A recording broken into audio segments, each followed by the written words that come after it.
Welcome to Queens of the Damned. This week we read an article in the Huffington Post about a priest petitioning the Vatican to train more exorcists. So we decided to discuss our favorite exorcism films. We've all made great selections plus 2 bonus picks, so we'll dive right in. Alright, so this week I chose The Last Exorcism. So The Last Exorcism is a movie that came out in 2010. It is a found footage movie, which I know people are sick of found footage, but sometimes it can still be done really well. And in this movie, I felt like it was used very effectively, and it felt natural. It wasn't like there was like a reason that they were recording. It wasn't just, oh, I happen to have this video camera, which sometimes is what happens. So, yeah. So the plot of The Last Exorcism, so there's this reverend, his name is Cotton, which I think is supposed to be a reference to Cotton Mather.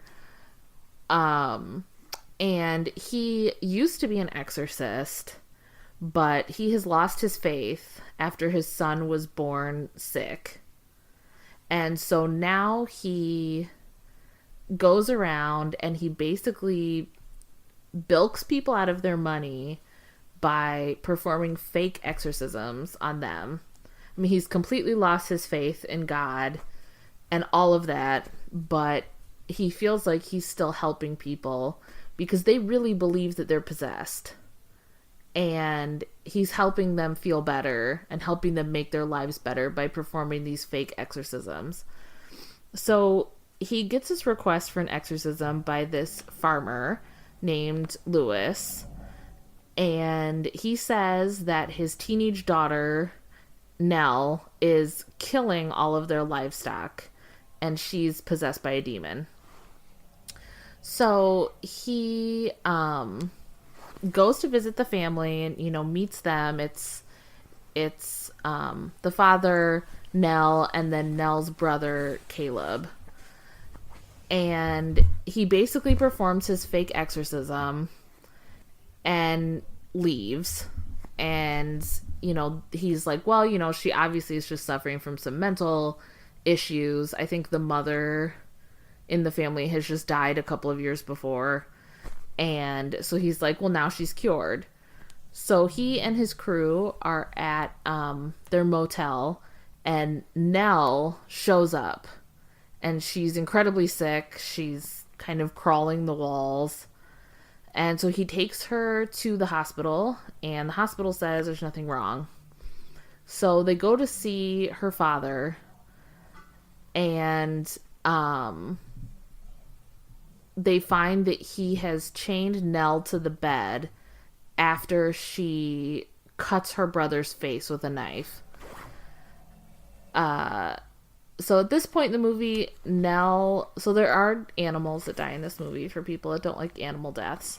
But Nell takes the camera from the camera crew and uses it to beat a cat to death. And the crew finds these paintings that she's made, which are... so one of them is the pastor standing in front of like this big bonfire with a cross. One is the woman who does the sound cut into pieces, and the last one is the cameraman decapitated.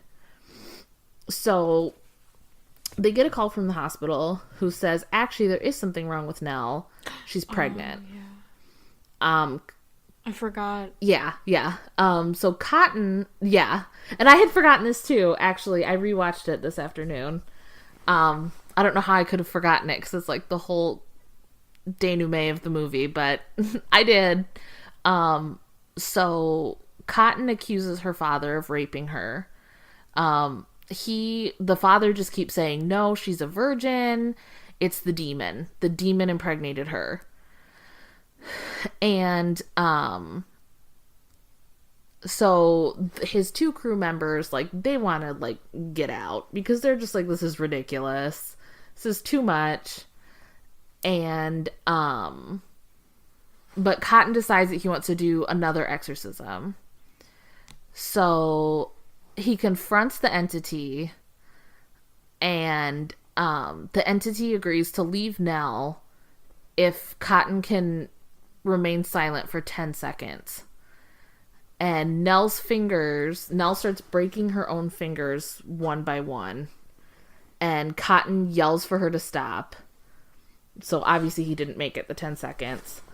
And then Nell asks him if he wants a blowing job. Okay. And Cotton, I remember that this is the movie and that Cotton they say is that like, in, because that used to be a huge joke when I was in high school. And Cotton is like, wait a minute, if she was really possessed by a demon would know to say blowjob. So he basically is like, she's just a really disturbed girl. And she confesses that she had sex with this guy that she knows, I guess, from school. And so they think everything is solved. So the crew ends up finding the guy and talking to him. And he says, we never had sex. I have only talked to her once. And also I'm gay. So I'm definitely not the father of her baby. So they go back to the farmhouse, still thinking at this point that her father or her brother are raping her. And when they get there, Nell and her father are missing. They go into the woods and they see a large fire and a cult basically surrounding Nell, who is tied to an altar and she's in labor. She gives birth and the leader of the cult throws the baby into the fire, which causes the fire to basically explode. And at that moment, Cotton's faith is restored, and he grabs his cross and rushes towards the fire. The female sound woman is tackled by a member of the cult and killed with an axe. And Nell's brother decapitates the cameraman, and the camera falls, and that's how the movie ends. So I loved this movie. I thought this was such a good examination of faith. I'm not personally a religious person, but I appreciated that this movie does not treat religious people as stupid or crazy, because I think sometimes movies have a tendency to say, oh, very religious people are not smart. These are backwoods religious people. And so I appreciated that it showed the religious people and the non-believers as both being equal. Neither of them are the wrong point of view. They're just different points of view. Yeah, which I especially liked. With the rural sort of thing. I just got to that part in Men, Women, and Chainsaws, the one by Carol Clover, that she talks about how they use, rural people as scary, backwards sort of horror tropes, but that this doesn't do it because they're correct, So. Right. Well, and even when you don't know if they're correct, I mean, you until you get to the point where he thinks that the father's raping his daughter, they're not presented as necessarily bad people. They're just people that are really overwhelmed. And actually, I forgot this, but in the movie, the father does not know what's going on. The brother is the one who is in the cult. Oh, yeah. And so the father turns out to be right, and he really is just trying to look out for his daughter. It's the brother who they, throughout the movie, portray as like this victim who's really depressed because his mom died. It turns out kind of sacrificed his sister to this cult. And the other thing that I really enjoyed about this movie is the ending. So the ending to me is pretty ambiguous. Not that she was possessed, because to me, of course, she's possessed. I mean, they throw the baby in the fire and the fire grows. To me, the ending is ambiguous on if Cotton is going to succeed. I mean, is it too late for him to regain his faith? I mean, he has completely lost his faith. He's completely turned his back on God. And to me, the point of faith is seeing without believing. And it takes seeing a demon for his faith to be restored. So to me, the big question at the end of the movie is God going to help him defeat this demon? Or not? Or is God going to say, too late? Right. That's interesting. That's very, yeah, I like that point. Yeah. Now, spoiler, there is a horrible sequel to this movie that the original writers and director was not involved in. Please don't watch it. It does answer that question about whether he was successful or not. So don't watch it. It's really bad. I don't think I have seen it. I think I knew it existed, but I haven't seen it. I realized the last exorcism. Yeah, do not is watch supposed to it. be ironic, but when you see a movie called The Last Exorcism 2, Right. that is the reason that I did not watch the film, Right. because I was like, no, you said it was the last one. I don't believe you. It's supposed to be the last one. That was Right. a one-off. Right. Exactly. It just, yeah. Is this, I really enjoy this movie. is Go this ahead. the movie where the girl is in the barn and she like bends over backwards? Yes. Oh, She does the back that bend. scene is like just stuck in my head. It's like glued there. Not I think of CGI. it all the time.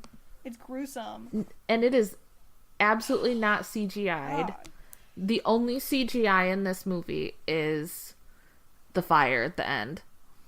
The back bend, all of that contortionist stuff, she can really do God, that. she's like Bill Skarsgård. Appa- Why are people like this? yeah, apparently she did that in her audition and or something, and that's why they Cast her. cast her, because that was kind of what like put her over the edge. I think I remember reading that when this movie came That's out. awesome. And apparently they had a real exorcist on set while they were filming this to kind of consult them and make sure everything they were doing was realistic. And the director said he was the brother of their driver, so the guy that would drive them out to set every day. And he said it was his day job, helping people by exorcising demons. He really thought of it as ordinary and non-fascinating. That's so funny. Which I just love. I love Yes, I just love it. I love that they had a real exorcist who was just like, yeah, I mean, it happens. Whatever. It's just my job. Just like his 9 to 5. That's what was so weird to me when I was doing research for this episode, was how many exorcists there actually are, even just in the United States. And like you Right. said, it's their day job. It's just what they do every day. It seems like such an archaic thing, but it's still so popular. It's crazy. Exactly. But yeah, I enjoyed this movie. I feel like it does examine faith. And again, I like that it doesn't present skeptics as being wrong. Because he's never presented as being wrong. He was wrong in this case. But overall, when he was doing those fake exorcisms, they weren't really possessed. Mm-hmm. And it's the same with the people of faith. In this case, the father was right. She really was possessed by a demon. He wasn't an idiot. Because throughout the movie, the father is portrayed as being like, oh my god, your daughter's clearly a teenage girl whose mother has died. And she's having some kind of breakdown. And like, we watching the movie know that she's probably possessed, because otherwise there wouldn't be a movie. But the other characters, that's how they see him. As like, you're totally overreacting. She's being a teenage girl. But yeah, I love it. I love this movie. This is one of the few exorcism movies that I can watch over and over. About demonic possession that I can watch over and over. I tend to not be... We were talking about this before the episode, but I tend to not be able to watch them because It's one of those things that I think, like, I don't believe in it, but, like, what if it's true? Mm-hmm. So they tend to be too scary for me. But this one I really like. Didn't we talk about this in the very first episode, talking about, like, what scares us the most and why? And I think for both of us, we probably said exorcism movies. They really do. They really just scare me a lot. I mean, I don't know. Like I said, I feel like it's not real, but, like, what if it is real? Then what? Yeah. Well, and it's a scary concept. Like, for that to happen to you, God. Mm-hmm. Exactly. And like I said, I'm not a religious person, but that doesn't mean that I don't believe that there are, like, evil spirits out there, because I do believe that, but I don't know if I really believe in possession, but maybe. Just enough to have it be like, I better not mess with that. I just don't want to think about it. It scares a lot of people, but I've been reading Freud way too much lately, because, like, everything I read about horror movies, Freud comes into it. And it's like, well, I mean, people could be so scared of it because that could be a manifestation of your id. Like, the part of you that you want to keep underneath that just comes out. You know, everybody has that, that shadow side or whatnot. And I mean, when you're possessed by a demon, I mean, a demon, at least in all fiction that I've ever read, and I assume also in religious texts, I mean, what are they focused on? They're focused on people's basic needs. Sex, food. I mean, just kind of take you down to, like, your animal instincts. And yeah, I mean, I think that scares a lot of people, not being in control of yourself. And saying and doing things and not realizing you're saying or doing them, or not being able to stop even if you realize it, which I think is an interesting idea, to say that it's like a reflection of the id, but it is. I mean, it's you know, it was certainly a way for ancient people to explain someone undergoing a drastic personality change. Yeah. And then there's, like I was saying, now I don't know why this is coming up again, the Carol J. Clover thing where she's talking about why we have possession movies, and it's so, and of course her whole thesis is that we have certain types of horror movies so men can relate to women in certain different ways, and the possession narrative is, so it's hyper femininity, and the women go overboard. They go overboard with the crying and the vomiting and the emoting and all that stuff, and so then the male who's called in to exorcise her can then express feminine traits safely without fear of social judgment. He can go through the crying and the vomiting and the whatever else. So, and she's saying, yeah, they're problematic narratives when you think about all that hystericizing women, but they also do, like, important cultural work in her view, which, you know, I haven't really examined it or thought about it much of what I think it is, but I think she has a good point that, you know, while it kind of goes, like, why is it always a woman who's possessed? Besides that weird Amityville film, that was a guy. I don't know, did Amityville 3D? My movie... Here's a male. My movie only. Well, even the original Amityville Horror. And, and that was a type of possession, of course, like that influence from the house that the man underwent. But a lot of these, when you think of your typical exorcism movie, it's always a woman or a young woman who's possessed, unless you do the taking of Deborah Logan, which was a different type of narrative. But But that wasn't demonic possession. Wasn't. It wasn't? What was it? I thought it was. I thought it was aliens. No, it was a cult, like some sort of satanic thing, I think.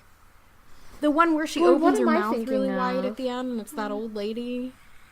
Yeah, but I'm thinking of one that's aliens with an old lady, but okay, I guess it's not that one. Because I've only seen it once. No. Go ahead. What were you going to say, Miranda? Sorry. I was just going to say, I almost wonder if it's mostly women, if it has something to do with the witchcraft trials, I'm in a witchcraft class, so I feel like everything comes back to it, but, like, I mean, they had a lot of reasons that they were always accusing women, and obviously it was all very, misogynistic, but I almost wonder if it was just that the fact that we had always seen it, like, women have always been, like, the vessels of evil throughout time, and I almost wonder if it just continued to carry through, too. Right, know? like it started with Eve, and so, I mean, it has to be the weak person. There's a book called Hostage to the Devil by a priest named Malachi Martin, and it's a very famous book, and it examines 5 real cases of exorcism. And in it, he says the people who were possessed were just, they had crises of faith, they had drug problems, or they were, they were just imperfect people who were just weak. They were weak enough that the demon could get in them. And I think, that's pretty telling in its own way. Not telling in the way he intended, but... Well, yeah, and think about the traits that a possessed woman would, exhibit, or, like Miranda said, a woman involved in witchcraft. She's interested in sex. And very independent. She's very independent. She doesn't take care of her appearance in the way that society thinks she should. Whatever comes to her mind. That's...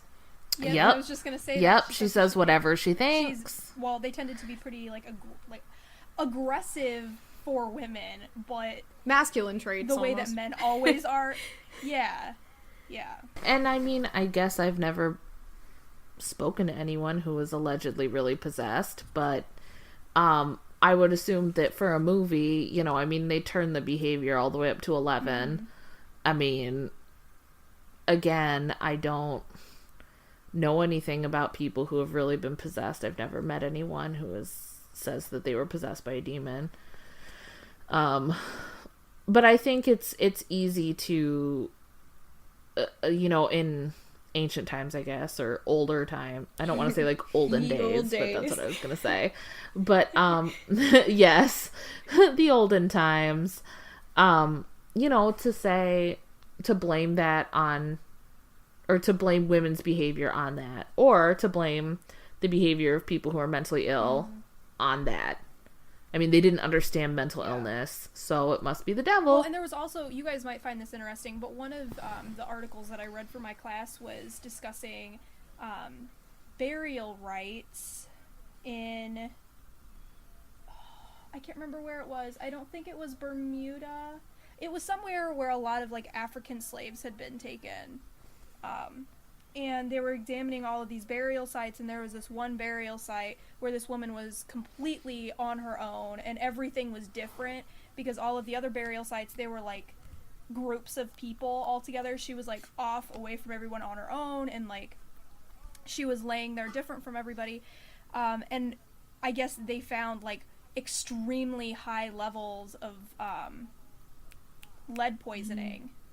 In her body, and so she was probably exhibiting symptoms of lead poisoning, and they considered her a witch because of it. Wow. That does sound interesting. I have a binder right now that's this full of articles that I've read for this class so far, and I have 2 books that I'm reading too. You have to share some of those with me. Oh yeah.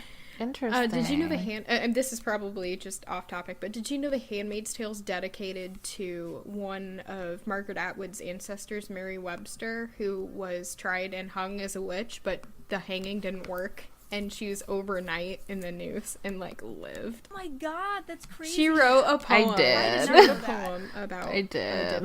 I can't remember what it's called, but it was a dedication to Mary Webster, and it was from her point of view about how they hung her, and it didn't work.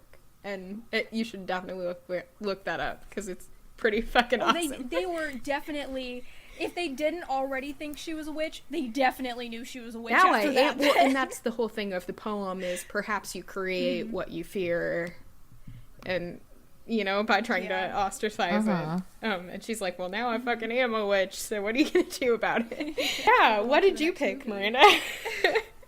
Yeah, who's next? I picked The Rite, which came out in 2011, and It had been a long time since I'd seen the last Exorcism, but after you talking about it, Rachel, they're so similar, and I didn't realize that. They are similar. Yeah. They are similar. But the Now that you mention it, it's yeah. kind of weird. But the right was directed by Michael Hofstrom. I'm gonna pronounce that wrong because he's got like a bunch of symbols above the letters in his name, and I don't know. But it stars Anthony Hopkins as Father Lucas, and it's based on The Rite, The Making of a Modern Exorcist, which was written by a journalist, Matt Baglio. Yeah. Yes. I'm bad with names. And the book tells the story of one American priest's journey and training as an exorcist. I have not read it. I did not know this was based on a book until I did the research for it, so now it's on my Amazon list. I'm gonna buy it. But the movie opens up with this quote that says, "The battle against the devil, which is the principal task of Saint Michael the Archangel, is still being fought today because the devil is still alive and active in the world." And it was a quote from Pope John Paul II. And then it states that what follows is inspired by true events, which is never what you want to see in these kind of movies. So the main character's name is Michael Kovac, and he and his father run a mortuary out of their house. And the first scene that you see is Michael preparing a woman's body down in their mortuary. We find out that Michael has decided he's going to go to seminary school because he wants to get out of his house, but his father won't pay for college or anything because in his family you either have to be a mortician or a priest, and so he chooses to be a priest. So 4 years later, after Michael is almost finished with seminary school, he decides that he's going to quit. And in his email to his superior, he writes that it's due to an absence of faith, which is one of the things that reminded me of the last Exorcism, is that the main character is also struggling with his faith as well. That's a common narrative, I think. But this is like central. It's like the most important part of this movie. So his father superior, after getting this email from Michael, tries to speak to him outside, like in the rain and the dark and everything, but he trips into the road, and when he does that, a biker swerves into an oncoming truck. And as she's dying, she asks Michael to bless her. And it's kind of a turning point for Michael. So after that, he meets with Father Superior, and he is convinced to go to an exorcism school, or take exorcism classes at the Vatican, where he meets Angelina, who's a journalist covering the class for a story. And she is pretty important to the ending of this movie as well. She has connections to an exorcism because we find out that she had a brother who thought he was possessed, but they just committed him instead of exorcising him, and it's something that she deals with all the time. She feels guilty for it. So in his time taking the classes, Michael is constantly questioning the validity of possession, and his superiors send him to visit Father Lucas, who has been an exorcist the majority of his life and is still practicing, and he works in Rome. So in his time with Father Lucas, Michael witnesses 2 exorcisms. The first is a 16-year-old girl named Rosaria, who Michael believes was raped by her father, and she's pregnant. There's another similarity there. Yep. And then there's also a young boy who is visited by a mule in his dreams and has bruises all over his chest and his body, and cuts from what he says the mule kicked him. But also during Michael's time with Father Lucas, his father dies, and when he calls him on the phone, he speaks to his father, and he sounds very distant, and he says, "I'm scared, where am I, what's going on?" And then a man comes on the phone and says that his father had died 6 hours ago. So clearly Michael is very confused, but he carries on with his time with Father Lucas. Eventually, the young girl, Rosaria, dies in a hospital. Her baby dies first, and then she dies as well. And the demon ends up transferring to Father Lucas. And we know this, or we start getting signs of this, because we see his hands are shaking, and he slaps a small child in a park where he is naked except for wearing a robe. So he's acting very different. Father Lucas requests Michael to find an exorcist and to lock him up because he's becoming concerned with his condition. He's starting to notice that there's something wrong. But Michael and Angelina can't find the exorcist that Father Lucas had requested. He's like off on a trip or something like that. And so Michael has to perform the exorcism with Angelina. And the demon eventually reveals its name, and he is exorcised, or it is exorcised.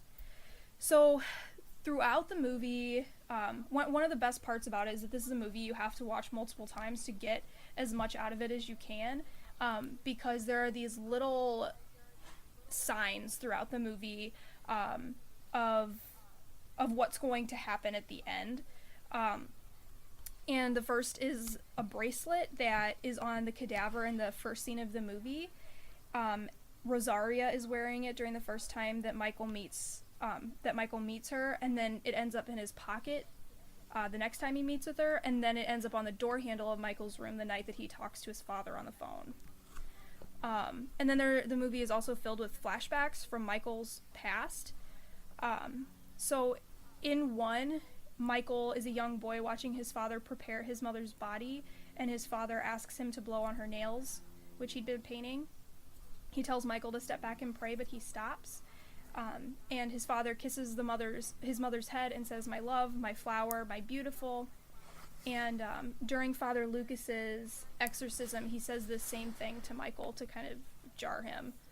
And then there's another flashback where Michael is at his mother's funeral, and he appears more angry than sad.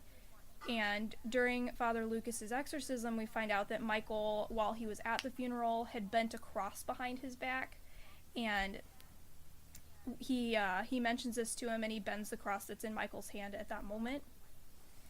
And then the other flashbacks involve Michael's mother, which she had written on a small, like, it almost looks like a tarot card, but it's not. It's just like that kind of size. And the card just has an angel on it that's protecting a young boy. On the back of it, she had written, "You are not alone. He will always be with you." And the demon in Father Lucas references the card and says that the angel his mother saw was always this demon, and says, "You're not meant for God, Michael. You're meant for me." And then some of the other signs are the little clicking frogs. Oh yeah. I don't know what kind of frog makes that noise, but they're just like these little teeny tiny things, and they make a weird clicking noise. So we first see them in the exorcism with the little boy, and Father Lucas pulls one out of the little boy's pillow since he's having nightmares. And the frogs, when they get back to Father Lucas's home, the frogs are all around his house, and Michael finds one in Father Lucas's trunk. So it either could be saying that Father Lucas had brought one with him and was just trying to, like, calm the kid down, or it's a sign that, like, that the devil or a demon or whatever is starting to kind of come in towards him. I think it can be taken either way. But then also during a speech by Father Superior, he quotes John 15:16, which is, "You did not choose me, but I chose you." And when Rosaria is possessed and Michael is helping with the exorcism, the demon says, "It is I who chose you." Throughout the movie, there's a lot of inversion of what Michael thought was like the hand of God actually being the hand of this demon influencing him throughout his whole life. And then simply just the presence of Baal, who is the demon that has possessed Father Lucas. When they're in the exorcism class, Baal is named and the lights go out. But also, just some information on Baal. He is a Christian demon, and he is considered one of the 7 princes of hell. He was originally mentioned in the Hebrew Bible as the primary god of the Phoenicians, and the Puritans considered him the main assistant of Satan. Those who invoke him, he can make them invisible. And he can appear as a man, but also as a toad or as a cat. So that's why you see all the frogs everywhere, and then also throughout the movie you see Father Lucas's... there are cats everywhere around Father Lucas's house. It is also Rome, and I think, aren't there a lot of cats in Rome? Isn't that like a stereotype? Okay, maybe it's not. I thought I that don't was a know. thing, Perhaps but there are quite a few strays. It might be. I thought that it was like a stereotype of Rome that there were cats everywhere, but I don't know. Oh shoot. Yeah. But then one source that I read said that Baal is also known as Beelzebub, which I had not heard before, but Beelzebub is also considered Satan's main assistant, so basically they're probably the same. But that is it. The movie is really incredible. Like I said, it focuses it focuses primarily on Michael's loss of faith. You kind of get the idea that throughout his whole life, he has really questioned the presence of God. And it all kind of culminated in this moment where he had to confront the demon and his demons as well, confront himself. But yeah, that's everything I have for my notes. What did you guys think of the movie? I love that film. I think it's really great. I do too, and it has a hot priest, which is my favorite kind of priest. Oh my God. I'm telling you, hot priests always get me, and I don't know why, but this one has a super hot priest, so I'm into it. Oh my God. I don't know, he's so great. What? So funny. He is. I guess I had never really thought about it, but Listen, he is beautiful. He's just that it's been a while since I've seen the film, but like he's got that curly, like dark hair and dark eyes and everything, and he's like, yeah, he's sumptuous. Too. Anyway, back to your movie.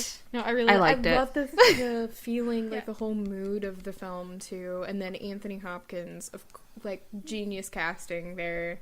I love how he answers his cell phone during the exorcism. That's one of my favorite movie scenes ever. Yeah, and he's like, Michael, come on, take over. And Michael's like, I don't even know if I believe in this stuff. Why are you making me exorcise this girl? And it's clear, it's evident that like his faith is lacking in that moment too, because the demon starts like manifesting even more because he has no faith. He's just reciting the words. My attachment to that scene was I grew up in a very Italian family, and I remember attitudes like that. Well, like my great grandma, you would walk through the room and she would be saying her rosary in the corner, and then maybe 5 minutes later you would walk through the room and she was scratching lottery tickets and swearing like a sailor, and it was just such a perfectly Italian thing to do that I was like, yeah, this is very accurate for my experience. All of the scenes that we see with Rosaria are so unsettling, so disgusting. Like she, at one point, she regurgitates The those nails, yeah, I remember that too. I can't do it. It's so gross. I love how they're always finding... And then Father Lucas... It is gross. What was that? I love how they're always finding unique things to do for, like, how the possession manifests itself, right? Because if you see the same thing over and over, it's boring after a while. But that was... Oh, God. Yeah. It was bad. And that was one of the things that happened to Father Lucas, too. When he started realizing he was possessed, he started coughing up the nails. Ugh. And then Michael, I think he says something about, oh, she swallowed them before she came, maybe to hurt the baby or something like that. I'm like, who would do that? That would hurt so bad. I mean, how could you even get yourself to do that, to swallow nails that big? Happens a lot in horror narratives where there's like a male who there's some sort of problem with, like, psychologically he's just not balanced. Because I just reread The Little Stranger because I have to write a paper on it, and I'm like, yeah, that's Dr. Faraday. He's just like a chair could move across the room in front of him with no one there, and he'd be like, oh no, there must have been a draft, you know, I'm sure everything's fine.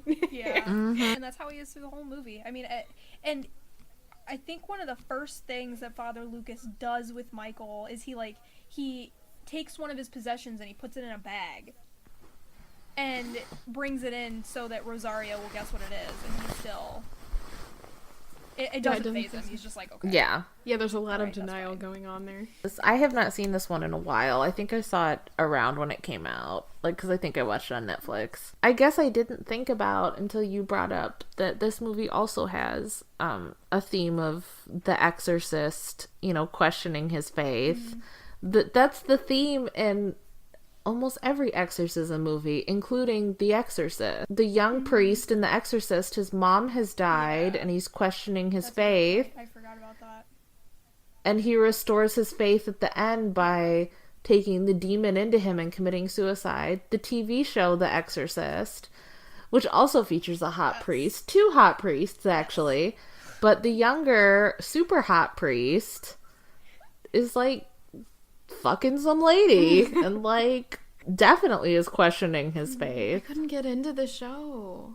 I almost did that show for this. Well, okay. You didn't like to be it? fair, I thought only it was watched fun. half of one episode, so I probably should have given it way more of a chance. But it seemed like it was more about the priest than it was about the actual woman and the exorcism. It's not that. Nope. Well, so here's the thing. In exorcism movies, the person who is possessed is That's never true, the main of course. character. But it seems less obvious in the film. So, no, definitely keep watching it. I mean, definitely keep watching it. It's definitely 50% about the priests and 50% about the family. Especially Gina Davis, who is always It was so amazing. good. So just watch it for Gina. She's so I tall. almost didn't even watch the show because I was so against it. I was so mad that they were even doing it. It was like, Fox? Really? That's so Why funny. is Fox making this? How is this gonna go? And then it ended up being great. And it is It is freaking great. Gross too. Like, there are some really nasty scenes in the show. Yes. Like, The scene on the train. oh yeah. The scene when they're on the red line. And that's also fun for me, is like, I'm sitting there and I'm like, I know where that is. I know where that is. You can tell they really, they really did film it in Chicago. Oh, and you can tell. fun. Okay, but, I should watch this, like, I guess I thought the twist was the plot. I know what it was. So I figured it out within about 30 seconds. Yeah, it's her daughter. Oh, okay. That she's Reagan. Right. No. Wait. No. Isn't the mother her? Like, and then her daughter is possessed? Yeah, okay. Yes. I went in there knowing. What's so funny is that, so I thought that was the plot. I guess I didn't realize until Miranda told me that was the twist. I just thought that's who Gina Davis was playing the whole time. Like, I didn't, and this is before I saw it, but then I was watching it with my boyfriend, and he figured it out in the first episode by himself without knowing anything about the show. It was just part of the premise. I didn't know, though. But I went in there knowing that, so. Me too! Yeah. Me too. But he didn't know, but he did figure it out in the very first episode. I think I was questioning it the majority of the time, but I don't. And I think most people were. But I don't like to be like, oh, this is definitely what's happening until I guess it actually comes out. But why did he tell me that he figured it out? There was 2 reasons, and one of them was that the daughter was acting weird. And she just immediately was like, she's possessed. Oh, yeah. She's possessed. And he was like, she must have been possessed. She must be the little girl from the original movie. And then there was something else, too. But I can't remember. I'd have to ask him what it was. But he told me 2 reasons right after the first episode why he thought she was the little girl. And I was like, well, that's fine. Well, and have you watched the second season? That's fine. Nope. Is it over? Yeah. It's been done for a little while. Okay, now. then I'll watch it. It was actually great. It was fantastic. I like to binge watch things. I don't have the patience to watch things week by week anymore. Like Netflix and stuff has spoiled me, so I was waiting for it to be over to watch it. Yep. Plus John Cho is in it, who I love a whole lot. He does such a good job. He does fantastic. It's really good. Too many beautiful men in this TV show. Too many. Yes. So no. I Take your chose time. The Possession, which was a 2012 horror film that I guess it was pretty well received. I didn't check, but I love it. It's like one of my favorite possession movies ever. And I'll just give you a brief plot overview. I don't want to spend too much time on it, but it's about this kind of broken family where the mom and the dad have just divorced, and the two sisters are kind of bouncing back and forth between the mom and the dad. It has Jeffrey Dean Morgan in it, which is always a plus for me. Yes. And so the dad's like a basketball coach, a pretty big shot basketball coach, and he's, it's that whole dad is too obsessed with work trope, like the liar trope. And he doesn't spend enough time on his daughters and stuff, but he's like a really good dad. He means well. He's just super busy. And so one weekend, the two sisters go with him to a yard sale, and the younger one, Em, finds this wooden box that has all these Hebrew inscriptions on it, and she becomes attached to it immediately, and she wants to take it home to like figure out what's in it. And so the dad pays for it, and they go home, and she's trying to get him to open it, and he can't open it. And she's so obsessed with the box, like, right away, that she obsesses about opening it all night long, and finally her nightgown sleeve gets caught on it, and she pulls out this little mechanism, and it opens, and inside she finds a bunch of weird stuff, like there's a ring, and a tooth, like a human tooth, and some dried flowers, and this giant moth that doesn't look local. It looks like a moth that's from the Middle East. And the box starts talking to her, whispering to her, and there's obviously a demon inside it. One thing I like about this movie is that it is not a Christian demon narrative. It's a Jewish malevolent spirit demon-ish narrative. And the demon is a woman, which is also interesting. Isn't the demon in The Exorcist also a woman? No, it isn't. But it was it was voiced by a woman, though. Okay, that's what it was. It was voiced by a woman. A woman who'd been smoking cigarettes her whole Holy life. shit, yes. So no, she's attached to this box, and she starts acting really weird and saying she feels funny and stuff. She gets really hungry and starts eating so fast. Her dad tells her to stop, and she stabs him in the hand with a fork and everything. And it sounds stupid when I describe the scares, so I'll just let you experience it. But they can kind of make something mundane, like her eating too quickly, seem scary, which I love, because I think they know the timing pretty well in this movie. So, okay, what else? Oh, there's a lot of nods to former possession films. The film really, it knows that it's not the first of its kind, and it kind of tips its hat very obviously to different ones, like The Exorcist. She has this white nightgown that she's always running around in. And the demon keeps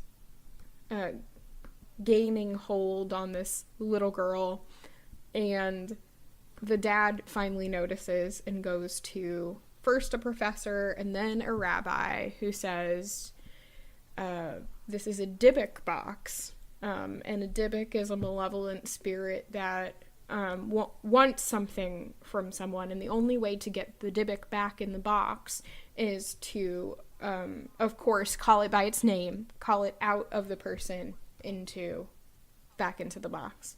One thing I love about this film is the ending is super shaky to me. I don't think the ending is scary at all.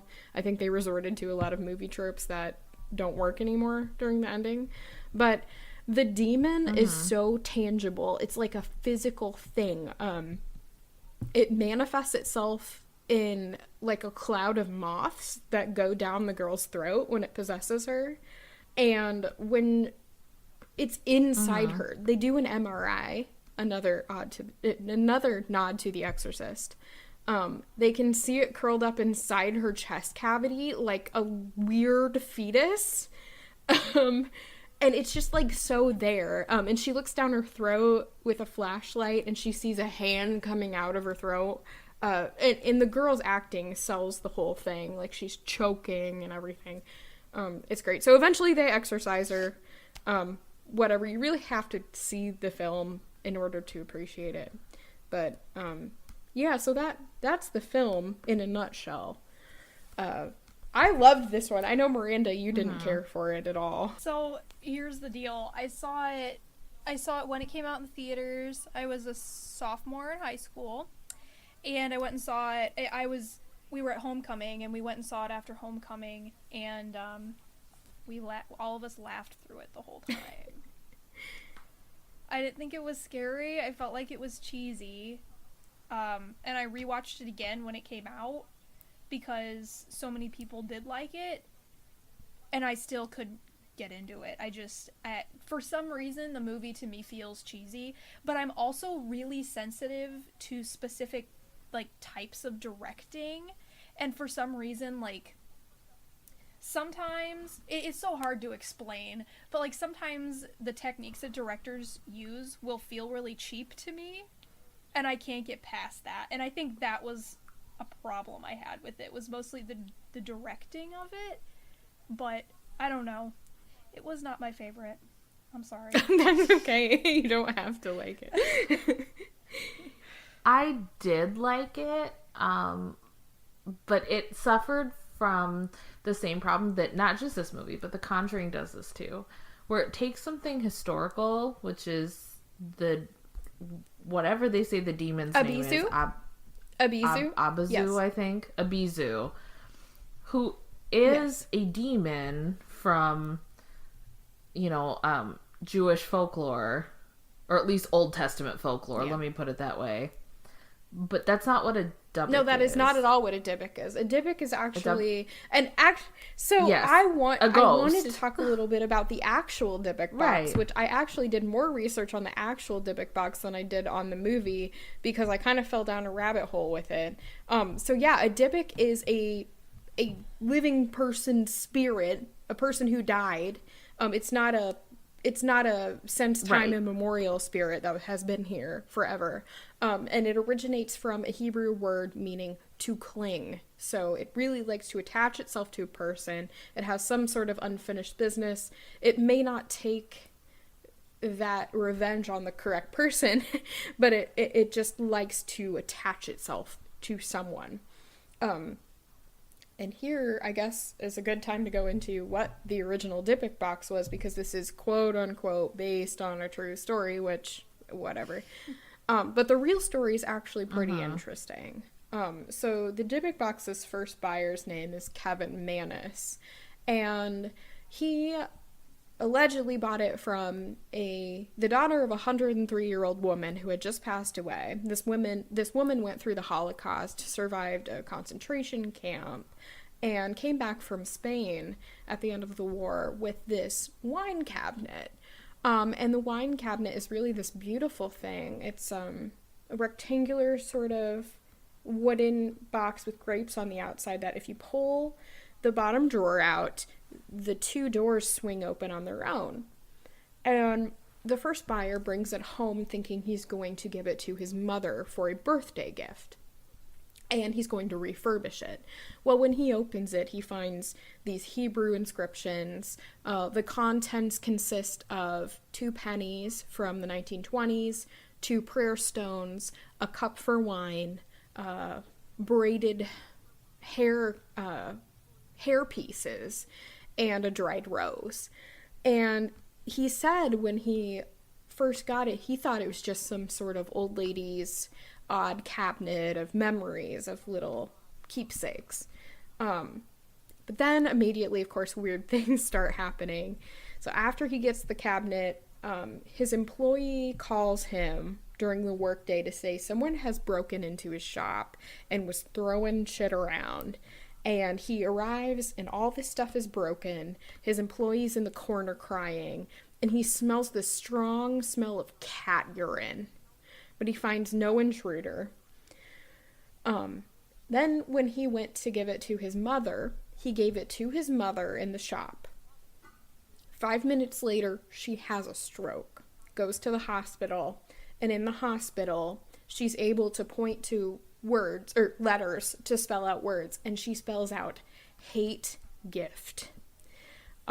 So then he's still not attaching it to this cabinet, because that's fucking crazy, right? It's not the cabinet. He gives it to several members of his family, and they all return it within a couple of days. And the last person he tried to sell it to left it on his doorstep after a couple of days with a note that read, "This has a bad darkness." So every single person who has this cabinet is just experiencing these weird things.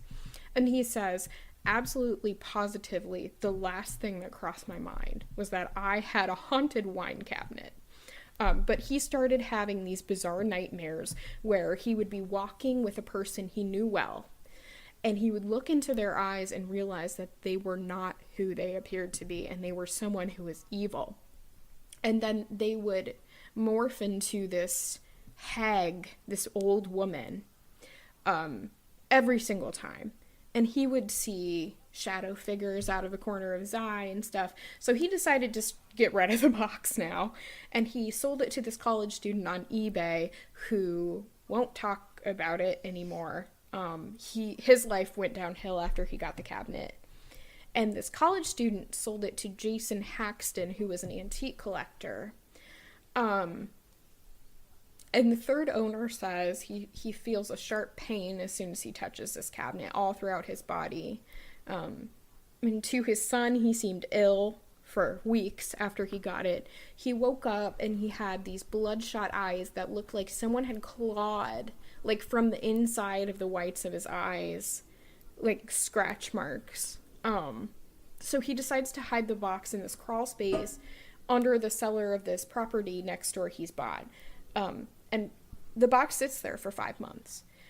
Later, he goes to check on it, and there's hundreds of these house centipedes clumped up against it, quote unquote, as if they were just basking in the energy of this cabinet.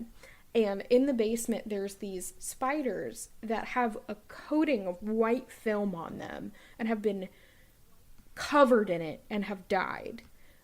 So he gets in touch with some rabbis, and the rabbis say, okay, look, this is a Dybbuk box.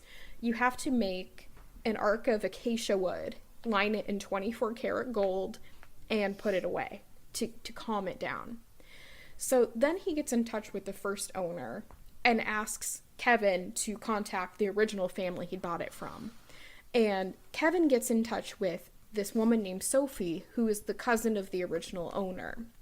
And Sophie explains that during the war, she and the owner had been messing around during a seance that took place on Kristallnacht, and they bound the spirit to the box.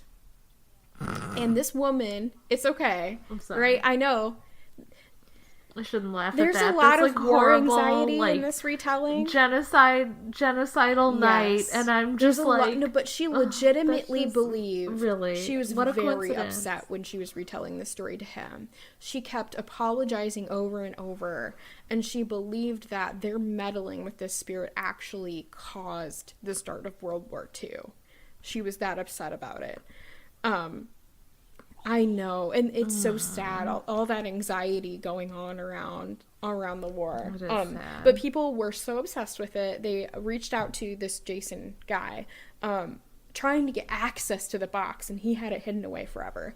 But recently I saw, the most recent owner is Zach Baggins from Ghost Adventures. Aren't those the guys that yell at ghosts trying to get them to... I hate them. hate that I show. fucking I hate that show. I've hated that show. I for hate that show. Years. And then when it became popular, you have no idea how pissed my off God. I was when it became popular because it's. Okay, I'm just gonna stop. Oh my god. hate If that it's show. the one I'm thinking ahead. of, those guys are fucking hate idiots. that show. My sister, They are.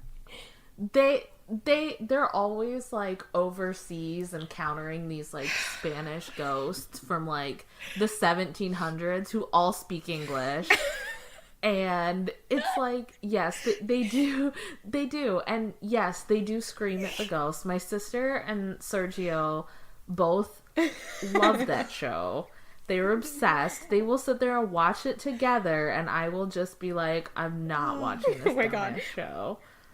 Well, But yes, and he's super buff, and he wears like the world's tiniest t-shirts. He does. Go ahead. He Oh my does. God. He really. But go ahead. He took Go a ahead. selfie with the cabinet, which was on TMZ. So apparently, we're not into that locking it up anymore. I'm not surprised. And he plans to, as of last year, so it might already be happening now, display it in his haunted museum in LA, I guess. And you have to be over 18 and sign a waiver just to view it. That's so But fun. so final quote from the first owner.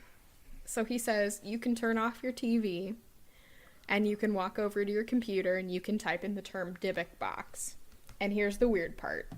At that point, for some people, there will be a connection. There will be something that reaches out, that grabs you, that touches you, that makes you say, oh, I'm interested in this for whatever that reason is. And at that point, you have to understand something. You're not watching the story. You've now become part of the story. No. So, yeah. Here's I didn't the need to hear thing. that.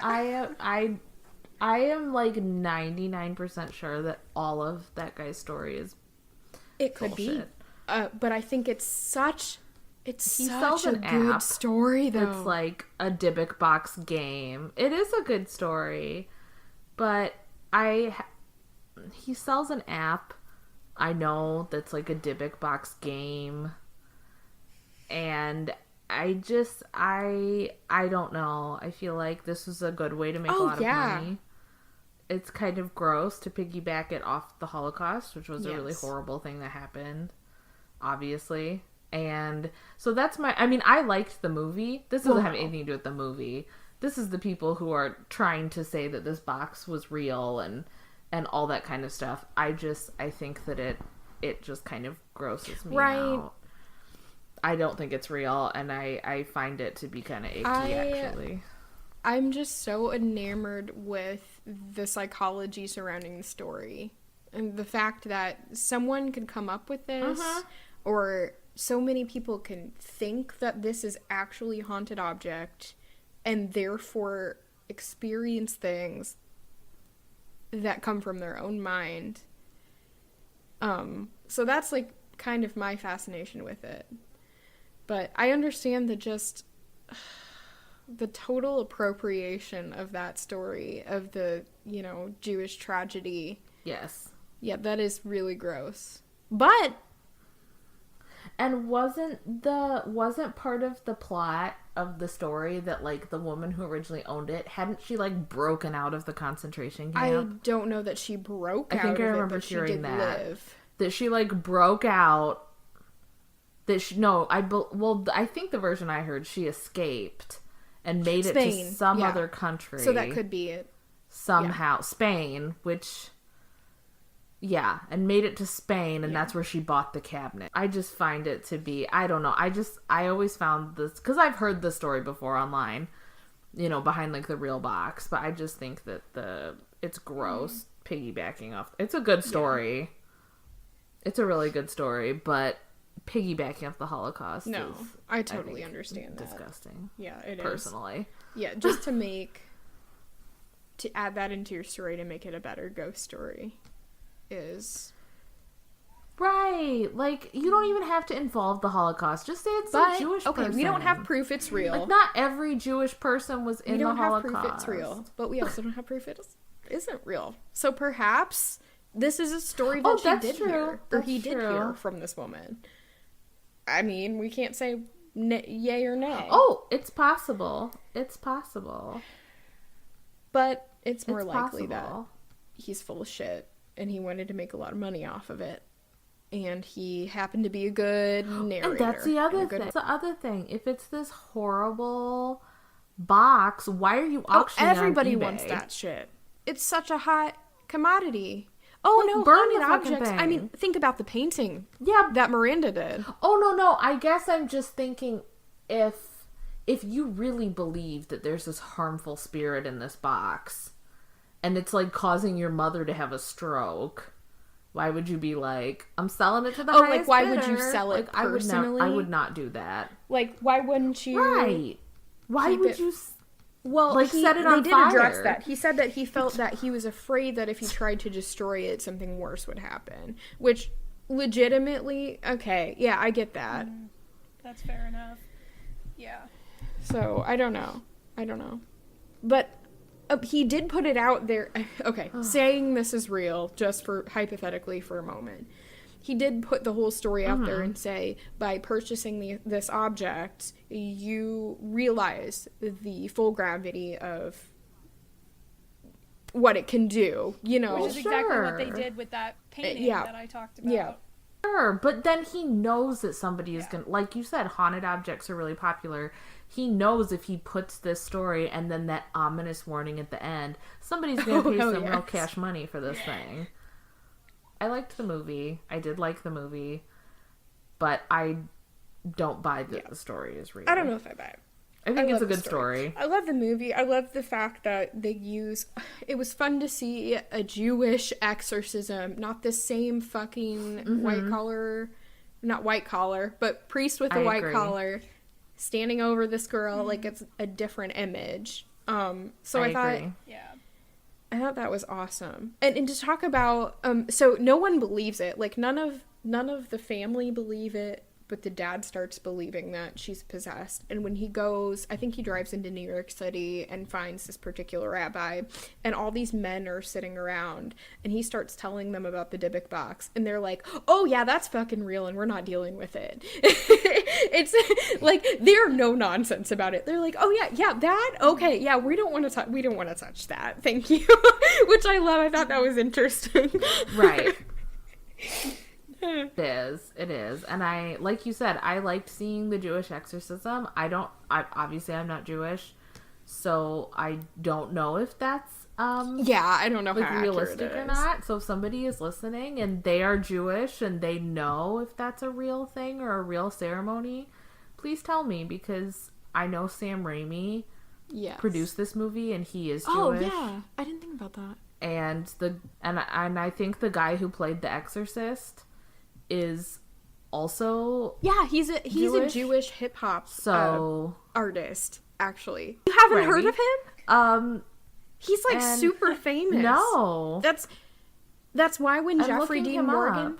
He's a Jewish American reggae vocalist, beatboxer, and alternative. So that's why when Jeffrey Dean Morgan walks up to him and he's sitting on that staircase, he's singing on his headphones, because he's like he's an actual musical artist. Yeah, he's great. You're right. That's so interesting. I want to look him up. I'm so interested. But his name is actually something really super American, but his stage name is Jewish, so I don't know. Yeah, he's Matthew. I can't remember his last name now, but I feel like his stage name is probably the Hebrew pronunciation of Matthew. That's gonna be my guess, but I could be totally wrong. I don't want to offend anybody, but I feel like that's probably it. I don't know. So if you are listening and you know anything about this, message us, because we'd really love to know. Please tell us. I'm fascinated. And obviously we haven't done our research. I'm fascinated. I haven't done my research. Yes, clearly I'm not no one put looked that on anything anyone else. else. It was totally me. I did not do research on that part of the story. So I thought, like you said, it was very creative to do the Jewish demon and have the Jewish exorcism. The little girl's acting was just so perfect too. Like, she had those big brown eyes. She was. And she was just like, just so expressive. And I liked the scene where they were in the restaurant and she's eating, of course, again, she's eating a lot of food, and then she goes, "Can I have some more?" And she turns to the side, and there's been this like completely normal conversation. So then she goes, "Can I have some more?" She's still hungry. And it's like a completely different voice. Oh my God. Oh, I love it so much. I really liked her, and I tend to be a little iffy sometimes when kids are required to do a lot of acting in movies, because they're so hit or miss. But she was very good. I also like that there's a subtlety of showing that the little girl's also fighting back against the demon, where she's not in control of her actions. But there was a couple scenes where first you'll see her acting not like herself, but a tear will just fall down her face, like she's really trying not to do it. And there's a scene where, like, her mom comes into the kitchen at night and sees her in the getting in the fridge, and she's eating steak raw out of the fridge, and you can hear her crying and sobbing, and the whole thing is like, she's like, Em, are you okay? And she's like, Em's not here. And, you know, like, but she's sobbing. Like, she's trying to come through. And I think that's, like, of course that's something on the part of the sound editors and stuff. But I really think she was just expressing that so perfectly. Which isn't something you see. Usually the child is themselves, or they are in control of the demon. There's never this midway where the child is, like, really trying to fight back against what's in her, and I love that too. And I thought that this also did a good job of exploring a little bit more the family dynamics. I thought that exploring the fact that they had just been divorced, and they, you know, I thought that it did a good job of dealing with what recently separated parents are like, and I liked that the ex-spouses, and that's our episode. If you can answer any of our questions about Jewish exorcism, please reach out. You can always find us on Facebook and Twitter, like, at QOTD clearly, Podcast. You know, they still liked each other. It's just at QOTD Podcast. I mean, spoiler, they get back together in the end, but it just didn't work out, which is what happens a lot of times with divorce, is you don't even necessarily donating to our Patreon, which is also QOTD. Yeah, I thought that was all really genuine. Thanks for listening. I did too, and I liked that a lot. And I like that she makes the dentist's teeth fall out. That's really cute. Yeah, the new boyfriend. She's like, you should leave, and he's like, I'm not gonna leave, and then all of a sudden, like, this wind kicks up and his teeth fall out, and he's like pulling his teeth out, and then he gets in his Prius. And by the way, I drive a Prius, so I'm not hating on Priuses, but I thought it was funny. He, like, runs, and then you never see him again. He's like such a fucking coward. Nope. And I thought that it had an interesting dynamic with the dad of, you know, I mean, the mom is still living in, like, the family home, which is, like, this really nice house, and, like, it's really bright, and there's all this light, and then the dad is living this new kind of contract cookie cutter neighborhood, you know, and it's, like, super, and that I love, because it was like a gothic thing, but they did it backwards, where it's a new house instead of an old house, and it's kind of half put together, and the neighborhood's half put together.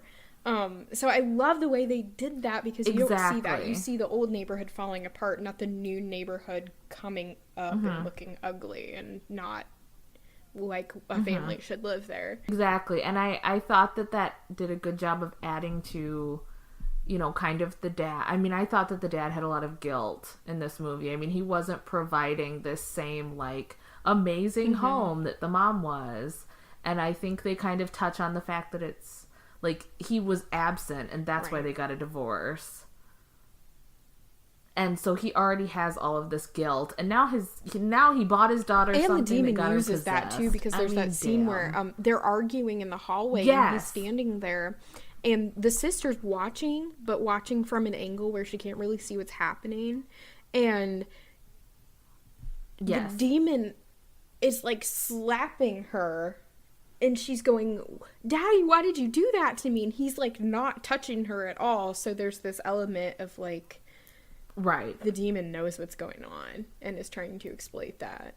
So I liked that. I think that that's a little bit out of the ordinary for possession movies. I think a lot of possession movies kind of just dive right into the possession. Like, you get, like, your sketches of characters, and then you just dive right into the possession. But this one, I feel like, really had realistic characters. I want to mention this. I don't know if you guys have heard about this, but it's a new documentary that's coming out this year. It's called The Devil and Father Amorth, and it comes out on April 20th. And it's William. I'm gonna pronounce the name wrong. Friedkin, I don't know. He was the director of The Exorcist. William Friedkin. And he is the one that's directing this, and he follows this exorcist around as he performs an exorcism. So, that sounds interesting. Yeah. It's coming out soon. It comes out a little over a month. So, And when I was looking around at it, there aren't any trailers out, but there was a video. I'm gonna try to link the video on WordPress. I was having some problems, but a video of like the audio from one of the exorcisms, and like I could only listen to like 3 seconds of it. And I was like, I'm done. I want to sleep tonight. What's it called? Where? The Devil and Father Amorth. Okay, and where can we watch it again? I'm not sure how they're going to release it. It doesn't come out until April 20th. I was just going to say I was going to give an honorable mention because after I had chosen the right, I remembered Deliver Us from Evil, which is one of my favorite horror movies. I don't know if you guys have seen that. I think so, but it has been quite a while. Probably. Okay. So unenthused. Deliver Us from It was Evil. also based on a true story, and the guy that it's based on is a practicing exorcist still too. He had a show for a while, then they canceled it, but that's one of my favorite movies in general, and I had forgotten about it. I was so excited about the right, and then I was like, oh, Deliver Us from... It's like a whole town sort of a thing. It's about a cop who keeps like getting calls about people who are being disorderly, and he comes to find out like, oh, people are getting possessed. Okay, I have not seen this film. New York. I feel like I've seen it. Oh, and of course it It says was kind of a big deal when it came out. like inspired by the actual accounts of an NYPD sergeant. So Yeah. Sarchi. Creepy. Yeah. Ralph Sarchi, I think his name is. interesting. Yeah, it says Sarchi. Cool. Yeah. Ooh. Yep. And it's a book. Delivers from Evil is a book. I haven't read it yet. But... And that's our episode. If you can answer any of our questions about Jewish exorcism, please reach out. You can always find us on Facebook and Twitter at QOTD Podcast, or you can email us at qotdpodcast@gmail.com. If you enjoy our show, please rate, review, and subscribe on iTunes, and consider donating to our Patreon, which is also QOTD Podcast. Thanks for listening, and we'll see you guys next time.